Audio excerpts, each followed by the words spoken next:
Hi friends, in this video, we are going to deal with the case summary of the important and latest Supreme Court judgment pronounced now, in the area of service law, that too in relation to matters involving leave encashment being part of salary. To know more about the leave encashment benefit case, please watch this video fully.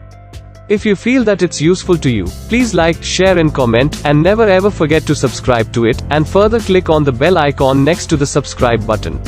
In the important judgment titled, JAGDISH PRASAD SAINI and Others vs. State of Rajasthan and Others, pronounced on the 26th of September 2022, the Supreme Court has held that the leave encashment is part of salary.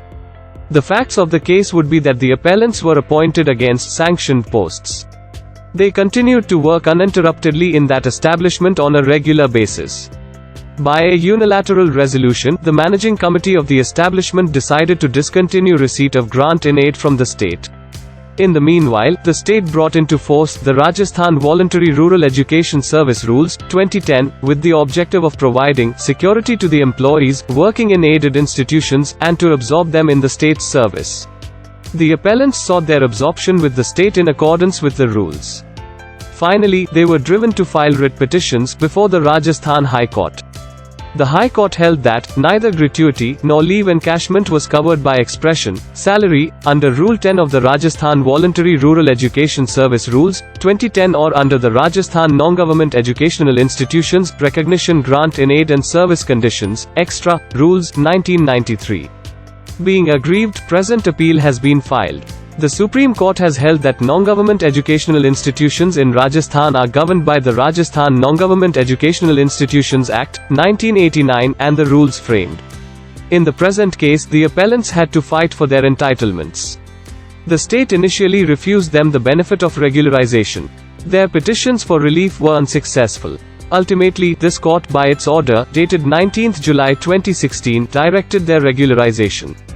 The court even initiated suo motu contempt proceedings, after which the appellants were paid their salaries and arrears according to the recommendations of the Pay Commission.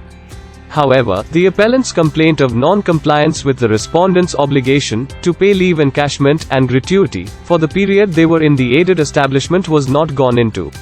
They were permitted to agitate that grievance before the High Court.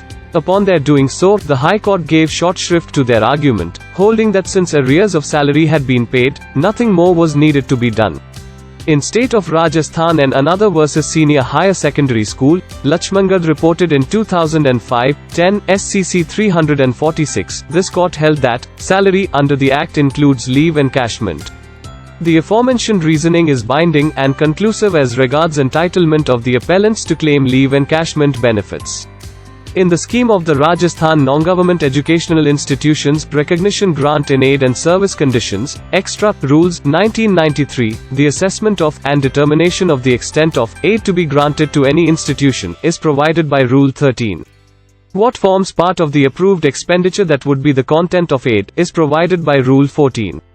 In the present case, the management establishment was recipient of 70% aid, in the form of grant. In these circumstances, the state cannot shrug its responsibility to shoulder its part of the responsibility to pay the appellants the share of leave encashment benefits and hide behind either Rule 5, 8, or the undertaking executed by them. The appellants are held entitled to privilege leave entitlement benefits. Such benefits shall be calculated from the date they entered the service of the establishment till the date of their absorption by the state in 2016. The state shall pay the benefits due to the extent of 70%, and the balance 30% shall be payable by the management establishment.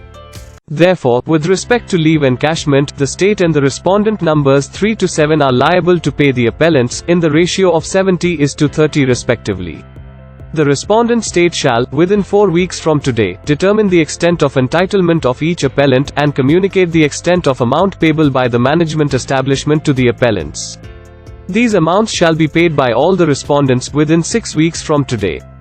The respondent numbers 3 to 7 shall also calculate and pay the amount of gratuity to the appellants on the basis of their initial date of entry in the school, till the date of order of absorption by the respondent state, within 6 weeks from today.